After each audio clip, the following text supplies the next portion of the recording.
আসসালামু আলাইকুম রহমতুল্লাহি বারাকাতু। বুখারী শরীফের সর্বপ্রথম একটা হাদিস আছে, ইন্নামাল আমালু বিন্নিয়াত। সব কাজ মানুষের ইচ্ছা শক্তির উপর নির্ভরশীল।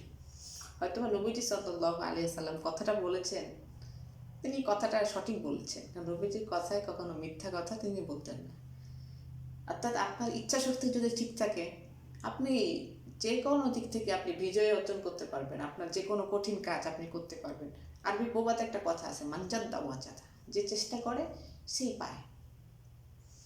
একটা কাহিনী আপনাদের সামনে শেয়ার করি। পাকিস্তানের একজন বিখ্যাত কবি ছিলেন, নাম ছিল আল্লামা জিগার মোর্দাবাদী। তিনি একজন উর্দু কবি ছিলেন, কিন্তু জীবনের প্রথম পর্যায়ে তিনি ইসলাম ধর্ম সম্পর্কে ততটা তার জ্ঞান ছিল না। তিনি দাঁড়িয়ে রাখতেন না, তিনি মদ খেতেন, এভাবে তিনি ইসলাম নামাজ পড়তেন না, ইসলাম ধর্মটা সঠিকভাবে মানতেন না। একদিন তিনি কোনো এক আলেমের কাছে গিয়ে তওবা করলেন। তখন তিনি এক হুজুরের কাছে গিয়ে বললেন, বড় এক পাকিস্তানের একজন বড় হুজুরের কাছে গিয়ে বললেন, হুজুর আমার জন্য 3টা দোয়া করবেন, আমার 3টা ইচ্ছা। কি ইচ্ছা?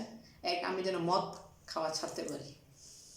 2, আমি যেন দাঁড়িয়ে রাখতে পারি। 3, আমি যেন হজ করতে পারি। আর চতুর্থ আরেকটা ইচ্ছার কথা বলছে, সেটা হলো আমি যেন ঈমান নিয়ে মারা যেতে পারি। অর্থাৎ 4টা ইচ্ছার কথা বলছে, 3টা পৃথিবীর মধ্যে আর আরেকটা মনে করেন পরকাল সম্পর্কিত। পরে হুজুর তার জন্য দোয়া করলেন। পরবর্তীতে দেখা গেল যে তিনি মদ খেতেন, দীর্ঘদিন যাবৎ মদ খেতেন। হঠাৎ যখন মদ খাওয়া বন্ধ করে দিলেন, হুজুরের দোয়াটা কাজে লেগে গেল। যখন মদ খাওয়া বন্ধ করে দিলেন, তিনি অসুস্থ হয়ে পড়লেন। তিনি তো পাকিস্তানি সরকারি কবি ছিলেন ইংরেজদের আমলে। ইংরেজ সরকার তার চিকিৎসার জন্য বিভিন্ন ক্যাম্প বসালো, ডাক্তার আসলো, তাকে জিজ্ঞেস করলো, আপনার এমন কোনো অভ্যাস আপনার ছিল যেটা এখন বন্ধ করে দিয়েছেন? তখন জিকর মুদ্রাবাদী বললেন, হ্যাঁ আমি আগে মদ খেতাম, এখন মদ খাই না। পরবর্তীতে বললেন চিকিৎসকরা যে এই যে আপনি দীর্ঘদিন যেমন মদ খেতেন, এখন যে মদ খাওয়াটা বন্ধ করে দিয়েছেন, এটার জন্য আপনার এত অসুস্থতা। আপনি আবার দৈনিক বাঁচতে হলে 1 গ্লাস হলে মদ খেতে হবে, আপনি সুস্থ হয়ে যাবেন। তখন কবি বললেন যে আল্লাহকে নারাজ করে জিজ্ঞেস করলো ডাক্তারকে, আমি যদি প্রতিদিন মদ খাই তাহলে আমি কতদিন বাঁচতে পারবো? বলতেছে প্রায় 10-12 বছর তো বেঁচেই যাবেন। পরে বললো যে আল্লাহকে নারাজ করে, আল্লাহকে অখুশি করে 10-12 বছর বাঁচাচ্ছে, আল্লাহকে খুশি করে 10-12 বছর আগে মারা যাওয়াটাই ভালো। পরবর্তীতে দেখা গেল যে তিনি মদ খাওয়া ছেড়ে দিলেন। কিছুদিন পর তিনি সুস্থ হয়ে গেলেন। সুস্থ হওয়ার পরে তিনি হজে যাওয়ার জন্য রওনা দিলেন। এই যে তার প্রথম দোয়া কবুল হলো, যে তিনি যেন মদ খাওয়া ছাড়তে পারেন। দ্বিতীয় দোয়া, তিনি যেন হজে যেতে পারেন। তিনি হজে যাওয়ার জন্য রওনা দিলেন। এখন তো প্লেনে করে হজ করতে যায়, তখন তো প্লেন ছিল না, আপনার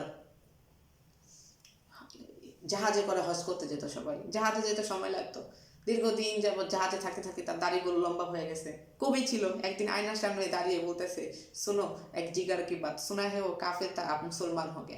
শুনো একজন জিগরের কথা, সে তো কাফের ছিল, অস্বীকারী ছিল, আল্লাহ নাফারমান ছিল, এখন সে মুসলমান হয়ে গেছে। অর্থাৎ আয়নার সামনে দাঁড়িয়ে নিজের দাড়ি দেখতেছিল আর নিজের অবস্থা ভাবতেছিল। এখন যিনি কবি এই কাহিনীটা লিখেছে, তিনি তো বললো যে কবি সাহেবের 3টা দোয়া কবুল হয়েছে। 1, সে যেন মদ খাওয়া ছাড়তে পারে, তিনি মদ খাওয়া ছেড়ে দিয়েছিল। 2, সে যেন হজ করতে যেতে পারে, হজ করতেও সে চলে গেছিল। 3, সে যেন দাঁড়িয়ে রাখতে পারে, সে দাঁড়িয়ে রেখেছিল।